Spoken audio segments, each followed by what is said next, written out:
Before the sirens, before the handcuffs, there was a man named Jeremy Brown. And there was a woman named Khadijah. Two lives entwined by love, history, and a shared dream of family. Two lives shaped by decisions both beautiful and flawed. And a relationship that, on the surface, seemed normal, even loving, to those who didn't look too closely. What happened on that March morning wasn't spontaneous. It was years in the making, fueled by conflict, pressure, and a storm of emotions no one fully understood until it was too late.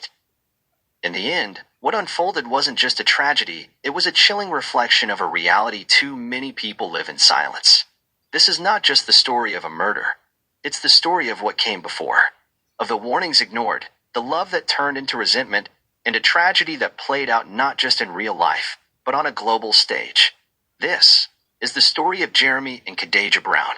Before he was a name in the headlines, before he became the man in a viral video that no one could unsee. Jeremy Brown was just Jeremy. A father, a son, a brother, a friend. A man who, despite life's ups and downs, always found a way to smile through it all. Born and raised in Mississippi, Jeremy was rooted in Southern tradition. He came from a large family, tight-knit, loud, loyal. He was the kind of man who showed up, whether it was for a birthday cookout, a late-night call for help, or just to make someone laugh when they needed it most. Those who knew Jeremy describe him the same way. Funny, reliable, and full of energy. He wasn't perfect, no one is, but he had a warmth about him. A disarming charm that made it easy for people to let their guard down around him. And when he smiled, you couldn't help but smile back. From a young age, Jeremy showed a strong sense of responsibility. After high school, he didn't chase lofty dreams or pack up for big cities. Instead, he stayed close to home, working steady jobs to support himself and those he loved. He had ambitions, yes, but he was also realistic. He believed in taking care of what mattered most. Jeremy worked at National Sale and Lease, where he had risen over the years to become manager. Outside of work, Jeremy had simple pleasures. He loved music, especially old-school R&B and Southern hip-hop. He'd blast it from his car on weekends, windows down, arm draped casually out the side. He also had a thing for grilling. Give him a slab of ribs, a cooler full of drinks, and a few close friends, and that was his perfect Saturday. He was a father too, and though the details of his parenting are private, those who saw him with his child say he was involved, protective, and always present. Fatherhood mattered to him. It gave his life deeper meaning. Among his friends, Jeremy was the go-to, the one you called when your tire blew out, the one who'd show up with a joke when you were going through something. His phone was always buzzing, someone always needing something, and Jeremy, more often than not, would answer. He wasn't loud about his struggles. He kept things close to the chest. But beneath the surface, Jeremy carried a lot. Like many men, he masked pain with humor, covered disappointment with hustle, smiled through what he couldn't say. To the outside world, Jeremy Brown was just another hard-working guy trying to carve out a decent life in a tough world. But Michelle Brown was just Khadijah, a daughter, a mother, a woman trying to find her footing in a world that rarely made things easy. Born and raised in Mississippi, Khadijah was the product of a deeply rooted Southern upbringing. Her family was close, bound by tradition and loyalty. She was the kind of girl who, even as a child, had a sharp tongue and a stronger will. Someone who didn't back down easily. That fire followed her into adulthood. There are those who remember her as nurturing. The one who checked in on family members, the one who always made sure her child had what they needed, even if it meant going without herself. As a mother, she was fiercely protective. Her child was her world, her anchor. Khadijah wasn't just a stay-at-home figure, either. She had aspirations.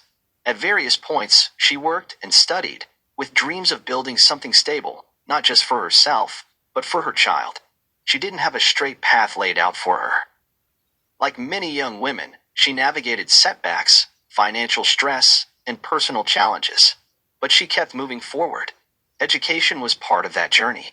Though exact records remain private, it's known that she took classes at different times, possibly aiming for certifications that could lead to more stable employment. She talked about wanting a better life, not just in vague terms, but with action, even if the process was slow. Her presence on social media gave another layer to her persona. There, she was outspoken, confident, and unfiltered. Whether posting about motherhood, relationships, or everyday struggles, she was raw. That openness earned her both admiration and criticism. But Khadija didn't seem to care either way. She said what she felt, and that was that. Within her social circles, she was known to be loyal to those she trusted and fiercely defensive when she felt wronged. She could be funny, bold, even loving, but also blunt, impulsive, and easily provoked when emotions ran high. People in her life described her as someone who could go from playful to serious in a matter of seconds. A woman of strong emotion and even stronger reactions. She had a complicated relationship with control, both the control she tried to keep over her own life and the control she sometimes struggled to release in relationships. She wanted things to feel secure, to feel hers. And when that sense of stability was threatened, she didn't always respond with calm. But to understand Khadija Michelle Brown is not to excuse or vilify her. It's to see her as she truly was, a woman with potential, with pain, and with a deep longing for something she could hold on to. A woman shaped by her circumstances, her choices, and the people who came and went from her world. She was more than the woman on that live stream. She was a person living in a pressure cooker of life's expectations, juggling motherhood, partnership, dreams, and disappointments. A woman many might recognize in parts of themselves, whether they want to admit it or not. If you're into real true crime stories. Yeah, people want to have something to say, but he ain't here with his kids. He ain't helping. He left at 6:00. He left at 6:06 to go be with his mama. If you know his mama kid instead of over here trying to cook something to eat. Instead of trying to. Why is there got to be a question about do I need to cook for the kids? Why is there a question? And he don't never have to question. He don't want to question everybody's loyalty. But where is his loyalty at? I ain't saying no damn loyalty. I'm talking about. But he want to talk about me, what I am not doing. He want to talk about me, what I'm not doing. You want to talk about unnecessary? Talk about unnecessary. Then he talking about calling the police. Talk about I'm gonna get my stuff. But you got 4 kids and a wife. It's 7:36. He can't even be. He can't even come here and cook for these kids. He can't even come here and cook for the kids. He got to be at work at 8 o'clock. Nah, matter of fact, he got to be at work at 9. Okay, well he still got time to cook for these kids. And then he got to go pick up his. He got to go pick up his buddy from his job, Law. Well, he need to tell Law he need to get his mama car and go to work. He pick up his buddy Law, take him to work back and forth every day. I ain't got nothing to But give then- nobody, helping nobody, but if Law... But he can't put gas in both That's cars. what I'm saying. If Law ain't getting him no gas money to go to work, talking about people got stuff. Okay, he wanna put it like that? Okay, I got stuff to do too. I'm over here. I got stuff to do too. I'm over here. I'm over here cooking breakfast. Like I said, Yeah, what you on the phone with? Uncle, bro, boom. I'm talking about uncle. Yeah.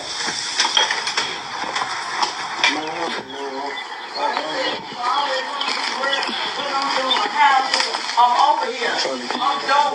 No, you ain't trying to get ready for work. Look at him. This is sad case, y'all. He getting his stuff. Look at that. Sad case. As a father. Okay, Jeremy, what is the conversation you want to have? We good. Yeah, and your baby in the room. Conversation you want to have? We good. If I'm, give me my phone, bro. Don't shut What is up. the conversation you want to have? What's the conversation? Get out my He said, phone. what's the Don't text conversation? me. Don't tell me. I'll call the police over here. Do not text me. He said, what's the conversation y'all want to have? Man, get out of me. What's the conversation you want to have? I'm finna send that. Don't get she touch me. Get out. Ain't nobody touching.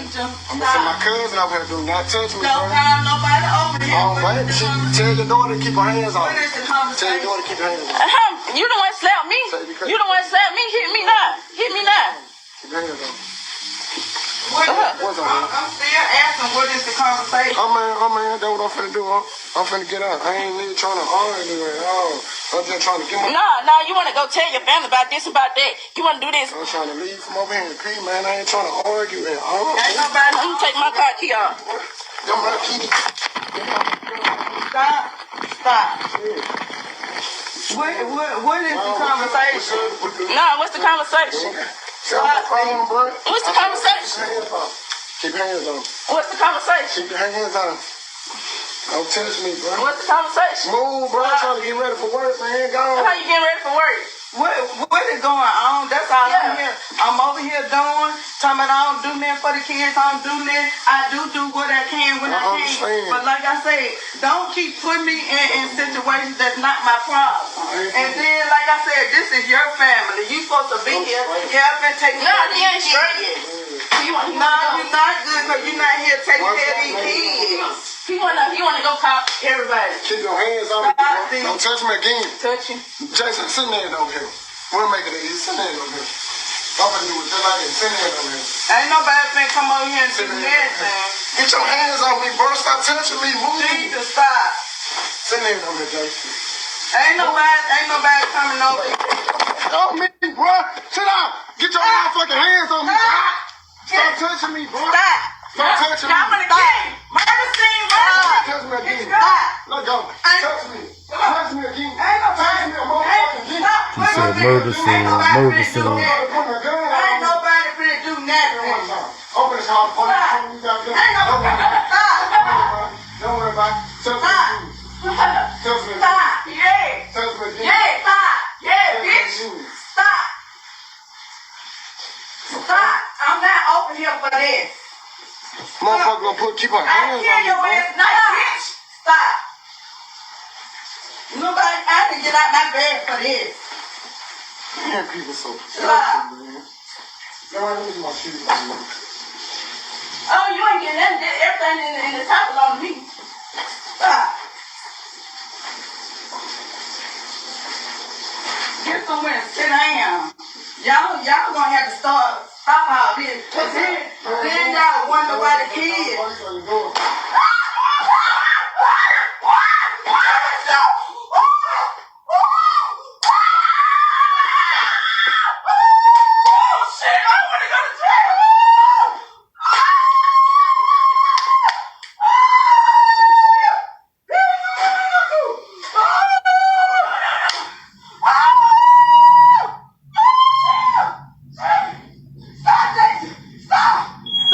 While the kids was in the crib. Shot him in his head.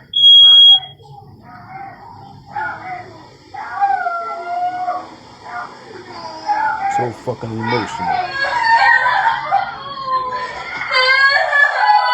While the kids was in the crib. Taunting him. The mother and daughter was taunting him. And she shot him in the head. Killed him. Unalived him. On partial Facebook live.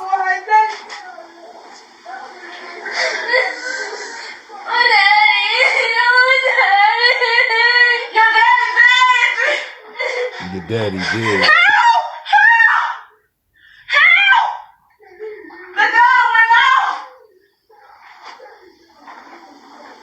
You went and grabbed the gun now. It wouldn't have went off if you ain't go grab it.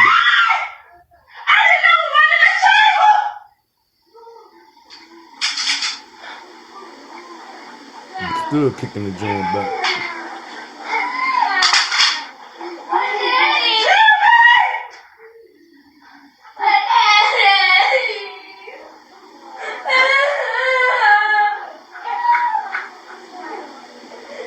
Began as a typical Saturday would soon spiral into a tragedy broadcast live to the world. The couple, Khadijah and Jeremy Brown, had been arguing throughout the night. Tensions remained high into the morning. By morning, Khadijah initiated a Facebook live stream. In the video, she is seen walking through their apartment, voicing her grievances about Jeremy. An off-camera voice, reportedly her mother, is heard engaging with Khadijah, discussing Jeremy's alleged faults. Jeremy appears in the video, speaking on the phone, seemingly attempting to de-escalate the situation. Jeremy keeps saying he wants to leave for work. The argument between the couple intensifies. Jeremy is heard repeatedly telling Khadijah to stop touching him. Despite his attempts to leave the apartment, the confrontation escalates. Approximately 5 minutes into the live stream, a single gunshot is heard. The camera captures the immediate aftermath. Screams, a child's cries, and Khadijah's voice exclaiming, "Your daddy's dead." The live stream ends shortly thereafter. At approximately 7:42 a.m., Deputies from the Lowndes County Sheriff's Office responded to a domestic violence call at the Browns' residence on Green Tree Drive. Upon arrival, they discovered 28-year-old Jeremy Brown deceased from a single gunshot wound. A 9mm handgun was recovered at the scene. Deputies arrested 28-year-old Khadijah Michelle Brown at the scene without incident. She was charged with murder and transported to the Lowndes County Adult Detention Center, where she was held without bond pending her. The incident, having been partially streamed on Facebook Live, quickly garnered widespread attention. The community grappled with the shock of the event, and discussions about domestic violence and the role of social media in personal disputes became prevalent. As the investigation continued, authorities worked to piece together the events leading up to the shooting, relying on digital evidence and witness statements to build a comprehensive understanding of the tragedy that unfolded that morning. Behind the smiles captured in photographs and the moments shared on social media, Jeremy and Khadijah Brown's relationship was marked by a turbulent history that remained largely hidden from public view. According to Lowndes County Sheriff Eddie Hawkins, there was a documented history of domestic violence between the couple. Both Jeremy and Khadijah had previous records indicating a pattern of conflict that escalated over time. Friends and family members observed the volatility in their relationship. While specific statements from acquaintances have not been publicly disclosed, the recurring nature of their disputes suggests a cycle of tension and reconciliation that is common in toxic relationships. Clear and chilling narrative. This was no accident. They argued that Khadijah had acted with intent, fueled by rage and jealousy. They played clips from the Facebook Live video in court.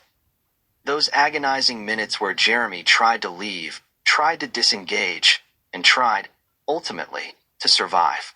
Prosecutors pointed to Khadijah's social media posts just minutes before the shooting, where she publicly accused Jeremy of cheating and questioned his sexuality. They framed it as calculated humiliation, followed by deadly retaliation. She didn't just lash out, one prosecutor said. She logged on. She went live. She invited the world to witness what she was about to do. But the defense had its own story, one steeped in emotional volatility and years of trauma. They painted Khadijah as a woman pushed to her edge by betrayal, by abandonment, by a partner they claimed was emotionally abusive. They didn't deny the shooting. They couldn't. But they argued it was not premeditated murder. It was a breakdown, a moment of psychological collapse, fueled by years of tension, mistrust, and what they claimed was Jeremy's manipulation and infidelity. They described a woman unraveling in real time, her emotions spiraling, her judgment gone. It was pain, not planning, her attorney told the court. It was heartbreak, not hate. In the end, perhaps recognizing the weight of the evidence and the trauma surrounding it all, Khadijah Brown chose not to take her chances with the jury. She pled guilty to second-degree murder, accepting responsibility without enduring a full trial. It was a decision that likely spared both families even deeper wounds. In May 2024, she was sentenced to 40 years in prison. Of those, 34 years would be served behind bars. The remaining 6 would be spent under supervised release. There was no outburst, no dramatic final words, just the sound of the sentence being read, and the silence that followed. For Jeremy Brown's loved ones, it was a small measure of justice, but not healing. For Khadijah's family, it was a complicated loss. 2 lives destroyed in one morning. And for those who watched it all unfold online, it was a haunting reminder of what can happen when private pain becomes public and irreversible. By the time the courtroom emptied and the cameras faded, the story of Jeremy and Khadijah Brown had already become something more than just a criminal case. It was a tragedy that exposed not only the intimate collapse of a relationship, but also the deeper cracks running through our communities. The ones we often ignore until it's too late. In Columbus, Mississippi, the community was left stunned. Many had known Jeremy as the guy who'd help you with your car or make you laugh in the checkout line. Others had watched Khadijah grow up, fiery and protective, a young mother trying to find her way. To hear about what happened, and worse, to watch it unfold online, was something people couldn't shake. It sparked difficult conversations about domestic violence, about unchecked emotions, about how deeply personal pain can become public spectacle in the age of social media. and about the ways we fail not just the victims, but the people who are drowning long before anyone realizes it. Local advocates use the moment to push for more resources, mental health support, domestic conflict intervention, and crisis counseling.